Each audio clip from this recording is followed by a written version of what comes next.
Good morning sir. Good morning. तो पिछले lecture में हम लोगों ने कौन सा फंक्शन क्लियर किया था? साइन एक्स ना, ट्रिग्नोमेट्रिकल फंक्शन सीख रहे थे हम लोग। आज हम लोग दूसरे फंक्शन पे जाते हैं, f x equal to cos x. F x मतलब y equal to f x. तो पहले इसका ग्राफ बना लेते हैं, फिर बाकी चीजों पे बात करेंगे। तो जैसे पिछली बार बनाया था, 1 यूनिट दूरी पर ग्राफ बनाएंगे। मेरे ख्याल से 3 ही बहुत थे, मैंने ज्यादा बना दिया। चलिए कोई बात नहीं। It's is y equal to 1, y equal to -1।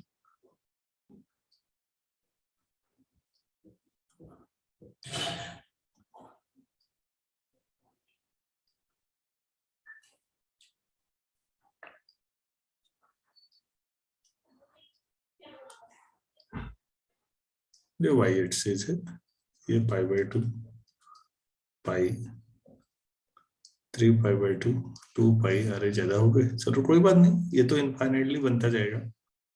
5π/2, यहाँ भी -π/2, -π, -3π/2, -2π। तो एक्स एक्सिस और y एक्सिस जहां पर मिल रहे हैं वहां पर ओरिजिन।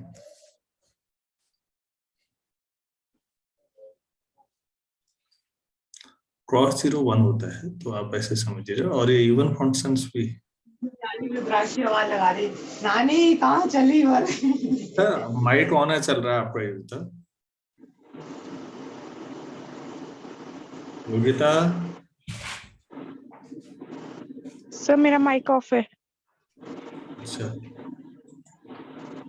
ये टिस्टा है, Redmi Note 10s टिस्टा है। और मैं माइक ऑफ करिए। आपका नाम क्या है? Redmi Note 10s के साथ कौन किसने ज्वाइन किया प्लीज? जी सोनू जोशी। तो नाम के साथ करिए बेटा, नहीं तो मुझे हटाना पड़ेगा, ठीक है ना? हेलो। Yes sir. हाँ, आपका नाम, आप कौन से कॉलेज में पढ़ते हैं? जी डिग्री कॉलेज टनकपुर। ठीक है, आप कहीं भी पढ़ो, कोई दिक्कत नहीं है, आप ही लोगों के लिए है क्लास, लेकिन नाम मुझे पता होना चाहिए। क्योंकि ये जूम है, अगर मैंने आपको एक बार रिमूव कर दिया, आप ज्वाइन नहीं कर पाएंगे फिर। जी सर। मैं ऐसा नहीं चाहता, कोई दिक्कत नहीं है, आप पढ़िए, स्वागत है आपका। चलिए ठीक है जी सर। ओके। तो क्रॉस का ग्राफ बना रहे हैं हम लोग। कुछ नहीं करना है इसमें, कोई बहुत बड़ा काम नहीं है बच्चों। एक बार स्टार्ट करिए, क्रॉस 0 1 होता है, क्रॉस π/2 0, ऐसे 0 से π/2 तक बनाइए और आगे चलते रहिए। ऐसे ही आप पीछे को भी चलते रहिए, ये बनाइए, फिर ये नीचे वाली लाइन को टच करेगा, फिर ऐसा आएगा ऊपर को। ऐसे जितना मर्जी बनाना है, ये बहुत अच्छा नहीं बन पा रहा होगा, सेंस समझिएगा बस। तो देखिए, ये इनफाइनाइटली ग्राफ चलता रहेगा, इनफाइनाइटली आगे को। तो इस फंक्शन का डोमेन क्या होगा?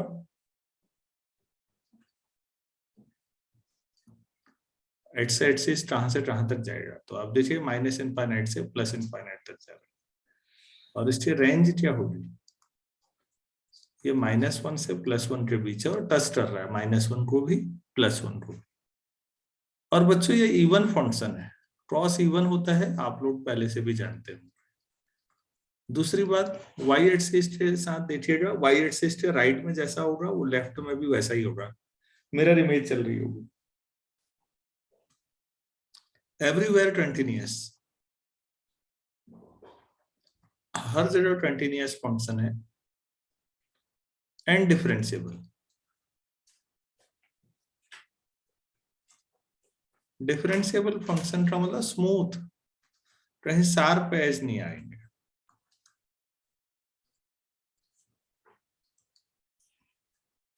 अच्छा, और क्या निकाल सकते हैं? Roots of cos x equal to 0 are. तो देखो बच्चों, क्रॉस कहां कहां पर 0 हो रहा है। 0 होने का मतलब, 0 मतलब रूट, और रूट मतलब वो पॉइंट्स जहां पर कर्व एक्स एक्सिस को या तो कट करेगा या टच करेगा। तो जरा देखो तो बच्चों, एक्स एक्सिस को कहां पे कट हो रहा है? π/2 पे, ये इसको a मान लीजिए। फिर 3π/2, फिर 5π/2। मैंने तो आगे बनाया नहीं, ऐसे ही चलता रहता। 3 डॉट कॉमा -π/2, -3π/2, उसी तरह से -5π/2 एंड सो ऑन। तो आपको नहीं लगता कि ये π/2 का ऑड मल्टीपल है? π/2 के साथ क्या मल्टीप्लाई किया है? 1, 3, 5। तो क्या मैं ऐसा लिख सकता हूं, ऑड मल्टीपल्स ऑफ π/2? तो ये 2n + 1 π/2 ऐसा लिख सकते हैं। n इंटीजर होगा, मतलब आप कहेंगे सर 2n + 1 क्यों लिखा, 2n - 1 क्यों नहीं लिखा? एक ही बात है भाई, 2n इवन होता है या नहीं? तो 2n में 8 जोड़ो या 8 घटाओ, क्या फर्क पड़ना है, ऑड ही आना है। तो 2n + 1 भी हो सकता है और 2n - 1 भी। जब 8 ही होना है तो आप ऐसे लिखेंगे दोबारा, roots of cos x = 0 are infinite है, सेट के तौर पर लिख दीजिए 2n + 1। अब मैं 8 ही लिखूंगा, π/2, जहां n क्या है, इंटीजर। ये आपके पास क्रॉस के रूट्स आ गए।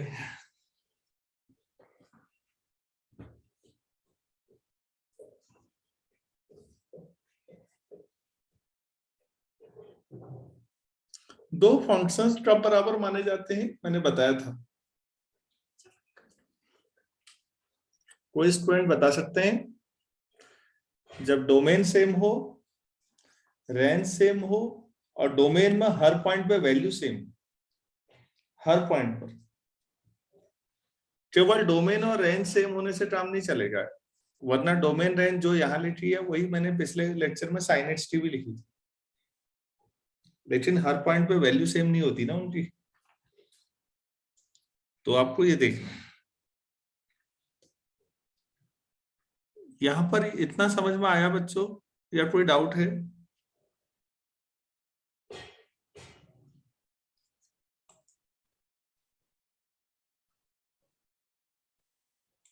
अगर समझ में आता है तो हाँ ना भी बोलना चाहिए इंसान।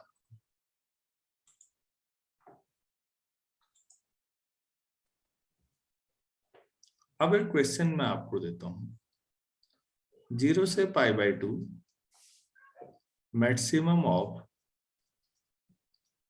sin x, cos x dx कितना होगा? मान लेते हैं ये सवाल पूछ लिया कभी, कैसे करेंगे इधर देखिएगा। ये x एक्सिस है, ये y = 1, ये y एक्सिस है, ये ओरिजिन है। साइन का ग्राफ बनाते हैं 0 से π/2 तक, ये π/2 ले लेते हैं। तो साइन का ग्राफ ऐसे आता है, देखिए प्लीज, ऐसे फिर ऐसे मुड़ता है ना इधर को, ये साइन एक्स का ग्राफ है। अगर आप क्रॉस का ग्राफ चाहेंगे तो 0 से π/2 तक आपने अभी बनाया है, आप देखेंगे वो ऐसे आता है, ऐसे नीचे को आता है। एक्चुअल में दोनों कर्व कहां पे काटते हैं? π/4 पे। मतलब π/4 पे जब काटने का मतलब दोनों का एक ही कॉमन पॉइंट होगा, मतलब sin π/4 और cos π/4 बराबर होंगे, इसका मतलब। अब देखिएगा प्लीज, 0 से π/4, ये जो ग्राफ है क्रॉस एक्स का है, 0 से π/4 तक मैं इसे दो हिस्सों में तोड़ रहा हूं, 0 से π/4 और π/4 से π/2 तक, दो ऐसे तोड़ दिया। तो बच्चों 0 से π/4 में ग्राफ ऊपर किसका है? जो इसका ग्राफ ऊपर होगा वो बड़ा होगा। वो साइन का ग्राफ ऊपर है या क्रॉस का? 0 से π/4 मतलब एक्स कोऑर्डिनेट जब 0 से π/4 है तो वाई कोऑर्डिनेट बड़ा किसका होगा, यहां पर होगा बड़ा या यहां पर होगा, रेड या ब्लैक, ब्लैक ड्राफ्ट किसका है, Black. cos x. अच्छा π/4 से π/2 तक देखिए तो मतलब एक्स कोऑर्डिनेट जब यहाँ है तो ग्राफ ऊपर किसका है, sin x. हो गया। क्रॉस का इंटीग्रेशन क्या होता है,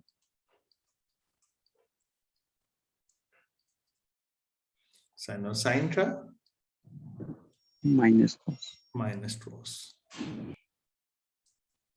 π/4 से π/2, तो साइन π/4 माइनस साइन 0 0 ही होता है, माइनस क्रॉस π/2 माइनस क्रॉस π/4, तो ये 1/√2 माइनस 0 प्लस 1/√2, तो 2/√2, तो √2 बचा खाली, तो √2 आया इसका आंसर। तो मैंने एक इंटीग्रेशन का क्वेश्चन केवल ग्राफ की अपनी जो समझ है उस आधार पर कर दिया है। आप लोगों के लिए एक छोटा सा होमवर्क दिया जा सकता है, अगर 0 से π/2 में मिनिमम पूछा जाता साइन एक्स और कॉस एक्स में तो कितना आता, आप सोचिएगा। मिनिमम लेना है तो जो ग्राफ नीचे होगा वो उठाएंगे, बस इतना सोचना है।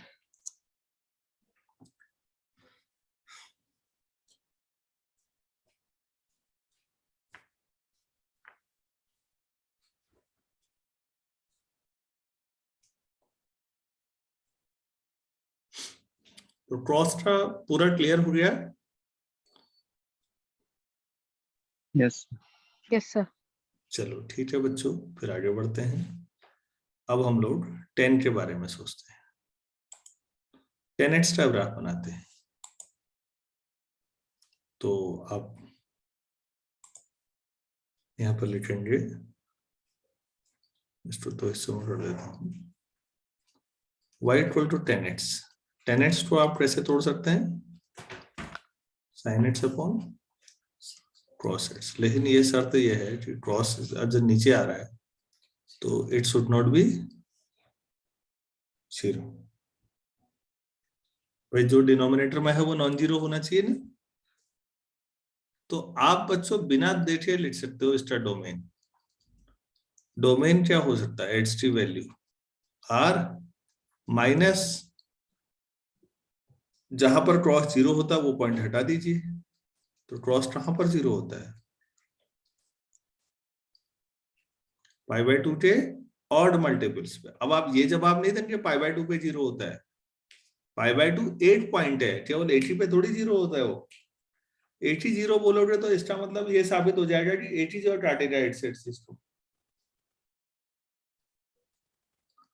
तो आप बोलेंगे π/2 के ऑड मल्टीपल्स पे क्रॉस 0 होता है। आप कह रहे हैं 10 डिफाइन तब होगा जब क्रॉस 0 नहीं होगा, तो जहां जहां क्रॉस 0 होता है वो पॉइंट हटा लो। तो डोमेन समझ में आया या नहीं आया,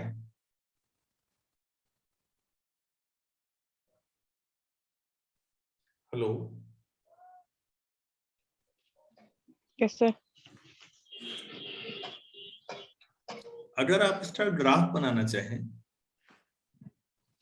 तो 10 का ग्राफ ऐसे बनता है, जरा ध्यान दीजिएगा प्लीज। ये 0 है, इधर लिख लेता हूं, ये π/2,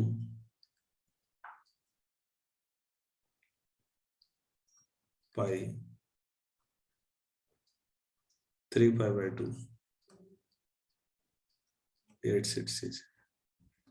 ये ग्राफ ऐसा होता है 10 का, और ऐसे ही इधर भी डाल लेना चाहिए। तो बच्चों इससे पैरेलल हो जाएगा ये, बस ये आपका ग्राफ। ऐसे ही आप यहाँ पर बनाएंगे ऐसे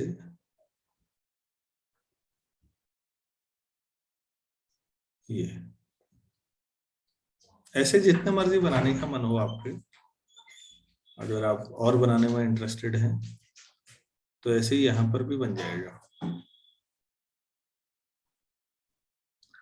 तो ये वाई एक्सिस है हमारे पास, ये ओरिजिन है, π/2 π3 π/2, इधर को करेंगे तो -π/2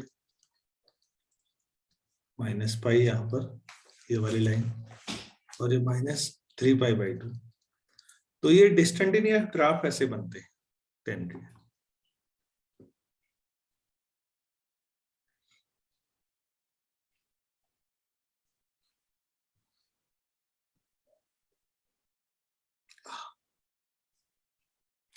ग्राफ ड्रॉ कर लिया?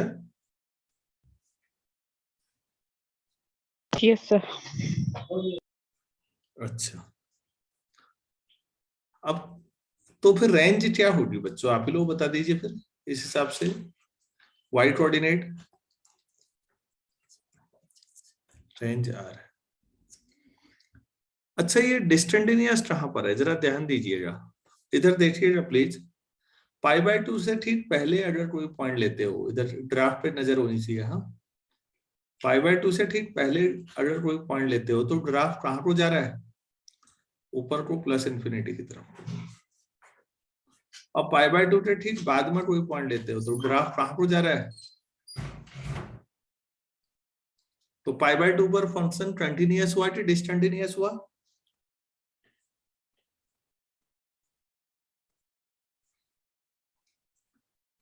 हेलो, π/2 पे क्या होगा, डिसकंटिन्यूअस। ऐसी और कहां पर होगा, अरे भाई जहां क्रॉस 0 हो जाएगा ना नीचे डिनोमिनेटर, वहां ये डिसकंटिन्यूअस होगा। दिस कर्व इज डिसकंटिन्यूअस, लिख लीजिए।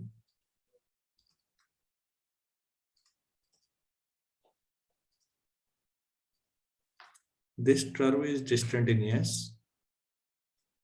where cross x equal to 0 or x belongs to 2n plus 1 π/2।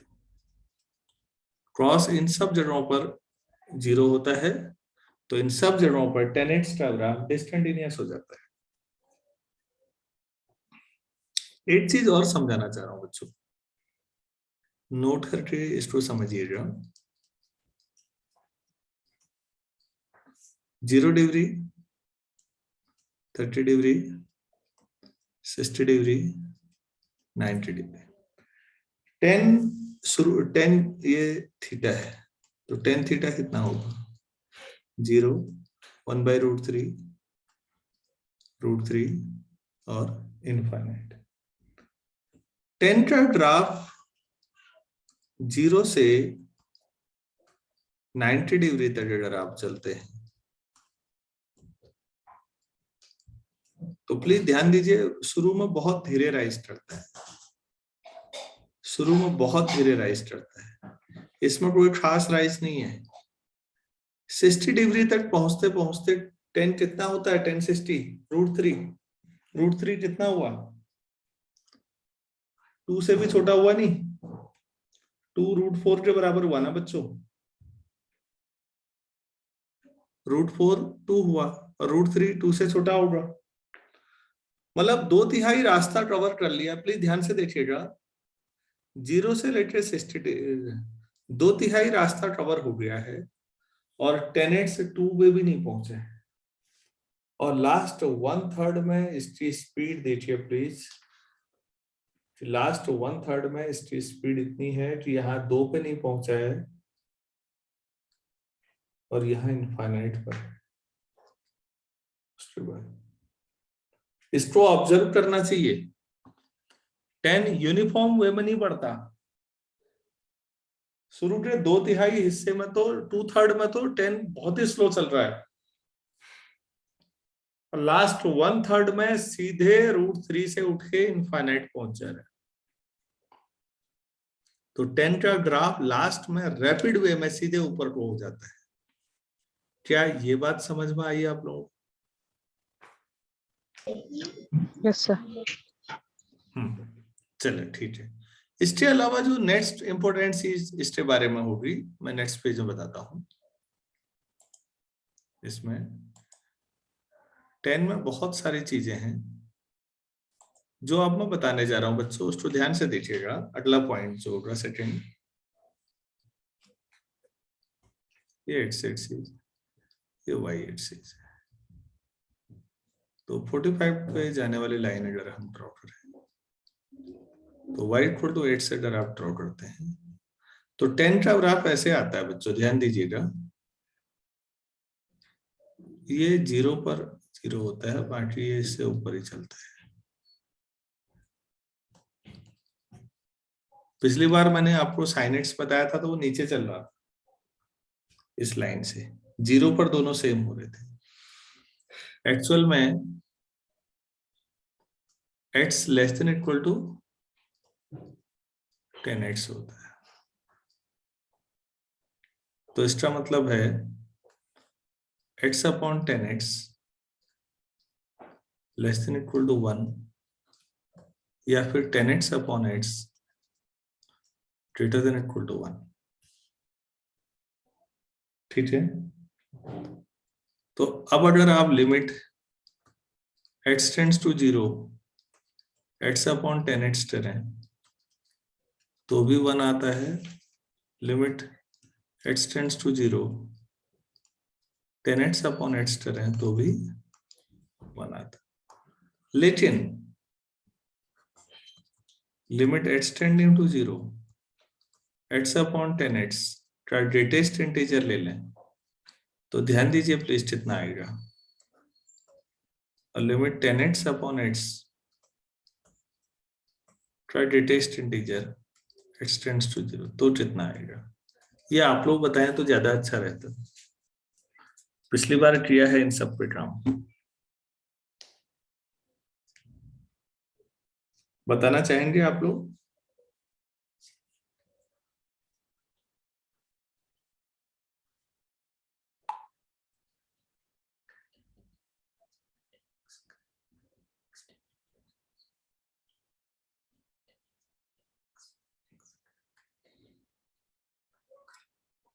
x upon 10x 1 से थोड़ा सा कम है। तो जो चीज x यहाँ पर ऊपर ऑब्जर्व करिए, अगर आप लोगों ने पढ़ा होता साइन ढंग से तो ऑब्जर्व किया होता। अगर ये इन जनरल 1 से कम है तो जो चीज 1 से कम है उसका ग्रेटेस्ट इंटीजर क्या होता है, और जो चीज 1 से थोड़ा सा भी ज्यादा हो उसका ग्रेटेस्ट इंटीजर कितना होता है?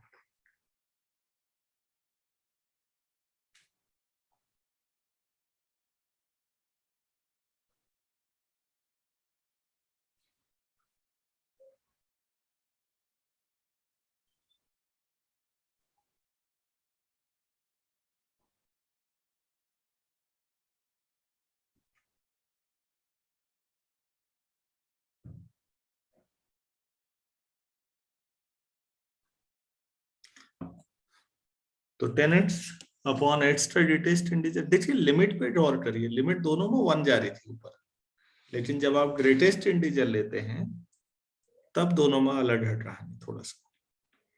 तो आप लोगों ने sin x अपॉन x वाले भी ग्राफ देख लिए, 10x अपॉन x वाले भी देख लिए कि 10x अपॉन x 1 से थोड़ा ज्यादा होता है, x अपॉन 10x 1 से थोड़ा सा कम होता है। साइन में उल्टा था क्योंकि साइन का ग्राफ नीचे आ रहा था y इक्वल टू x। तो चीजें अगर आप जितना इन चीजों को अभी समझ लेंगे बच्चों, पूरी कैलकुलस एंजॉय करेंगे, वरना उल्टा भी हो सकता है। तो अब हमारा ये cos x और tan x दोनों ग्राफ कंप्लीट हो गए। इस लेक्चर को मैं यहीं पर एंड कर रहा हूं, और इसके बाद हम जो बचे हुए लेक्चर हैं हमारे अभी अगले लेक्चर में अभी 5 मिनट के बाद 10:05 11:05 पे शुरू करते हैं नेक्स्ट। Thank you.